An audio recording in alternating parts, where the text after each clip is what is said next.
Eu tinha uma coisa dentro de mim que me intrigava muito, que era entender como é que as pessoas adquiriam consciência sobre a sua própria condição. E eu fui estudar justamente isso. O que eu vou fazer com isso, né? Eu já tinha passado pela Associação de Moradores, eu queria continuar tendo uma inserção, mas eu não queria continuar nesse lugar de presidente de associação de moradores, porque você vira um prefeito local, assim, o Estado não tem uma atuação de reconhecer o morador da favela como um cidadão, como ele reconhece em outras partes da cidade. E aí a gente pegou um dado do IBGE, dado da década de 90, né, do censo de 90, e viu que o acesso à universidade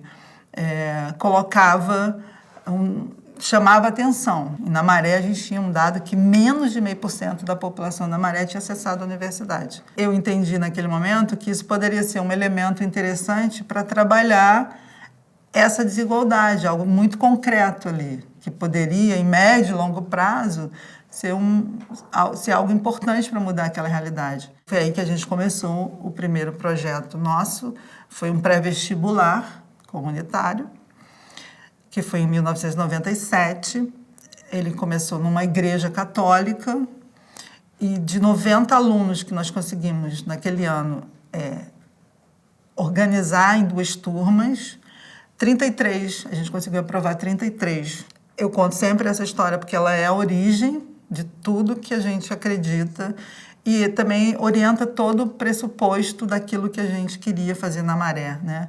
Que é criar um projeto que fosse pensado pelas pessoas da Maré, que reconhecesse um protagonismo local, que pudesse, enfim, criar uma dinâmica a partir das pessoas da Maré, né? Aí reconhecer a diversidade que a Maré tem, e que, a partir dali, a gente deixasse de ser objeto dos projetos, que muitas vezes a universidade, pesquisadores vão para lá fazer projetos, e que a gente mesmo pudesse elaborar os nossos projetos, que a gente tem capacidade, que a gente tem condição disso. A gente quer desenvolver, do ponto de vista local ou territorial, a Maré a partir de 5 dimensões, que é a dimensão da educação, e aí tem um argumento, né, que a educação ela é fundamental, a partir, inclusive, do que a educação foi importante para nós. A educação é algo que dá uma autonomia de pensamento, ela ajuda, quando alguém, né, recebe educação, isso, o que você faz com isso é um problema seu, mas te dá uma autonomia que ninguém te tira. A gente tem um eixo de arte e cultura, né? A gente entende arte e cultura não somente numa perspectiva de acesso, a gente sabe que existe uma desigualdade em relação ao acesso no Rio de Janeiro. Todos os equipamentos de cultura, eles se localizam na Zona Sul do Rio de Janeiro. Então, o morador da periferia, o morador da Zona Norte do Rio de Janeiro não tem acesso à cultura e arte e cultura, mas, para além disso, todo ser humano deveria ter acesso à arte e cultura como algo que o ajuda na sua própria constituição como ser, na sua formação como ser. A gente precisa de arte. O terceiro eixo de trabalho é a memória e a identidade.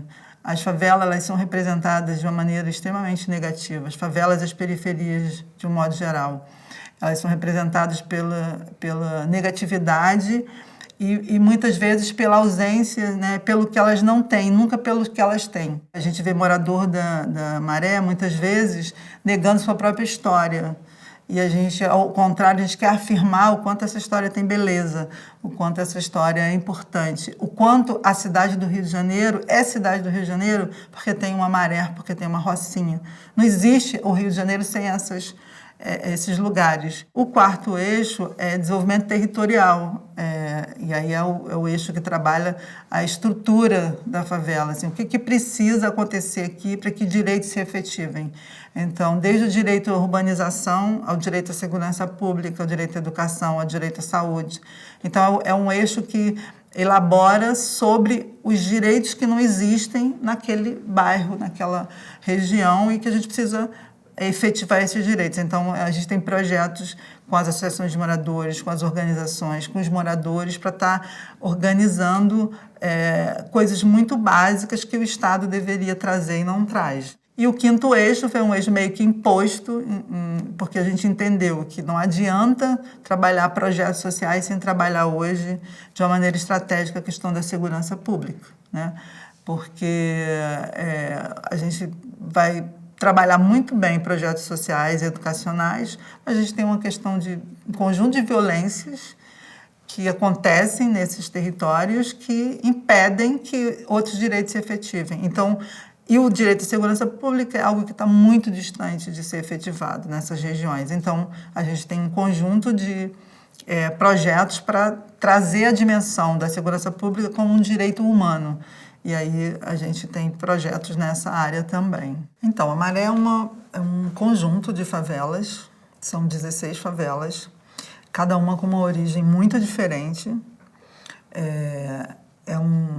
Na verdade, as primeiras favelas começaram a se formar ali da década de 40. Hoje virou oficialmente, né, entre aspas, é um bairro. A prefeitura, na década de 90, tornou a Maré um bairro, tem uma região administrativa, mas é um bairro que agrega 140 mil pessoas num raio de 4,5 km. Para se ter uma ideia do tamanho da Maré, o Brasil tem 5.527 cidades, né? São 5.527 cidades brasileiras. A Maré é maior que 96,4% dessas cidades. Então, a Maré, se fosse cidade, seria uma cidade médio porte brasileira. Os problemas que nós temos lá deveriam estar sendo pensados em termos de população de cidade, né?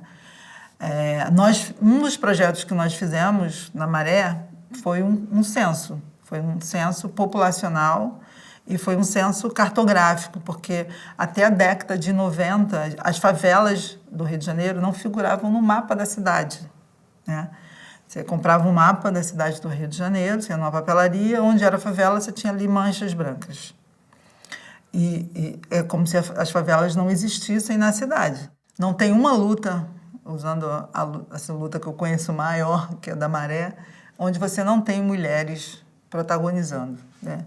A luta pela água foram as mulheres, a luta pela habitação foi a mulher, a luta para melhorar a associação de moradores, todas as lutas, a luta pela creche foram as mulheres, né? E na questão do crime, de fato, assim, nessas redes ilícitas, você não tem as mulheres protagonizando essas atividades diretamente. Você não tem. Tem algumas atividades, mas isso não é relevante. Não são as mulheres que morrem, né? As estatísticas mostram que morre é o jovem negro de favela. Isso é real, isso é estatística. Só que é o seguinte, quem vai continuar a luta em torno desse jovem negro que morre são as mulheres, são as mães, são as esposas. Não é à toa que a gente tem muitos movimentos hoje das mulheres tentando fazer justiça em relação a essas mortes. As mulheres têm um papel fundamental para mudar essa situação de violência que acontece em todos os momentos da história que você possa pensar. As pessoas antes, lá na Maré, elas achavam que elas não podiam denunciar, no sentido de fazer um registro da violação que elas sofriam. Elas nem sabiam, assim, aonde procurar seus direitos, minimamente, entende? E eu acho que esse trabalho tem que ser feito, colocar a segurança pública dentro do escopo dos direitos humanos. Essa noção, sabe, tem que entrar. E ela entender que o policial é um profissional, como é um médico, como é uma professora. Essas noções não existem. Pergunta ao morador da Maré, o que é um policial? Alguém que oprime, alguém que reprime.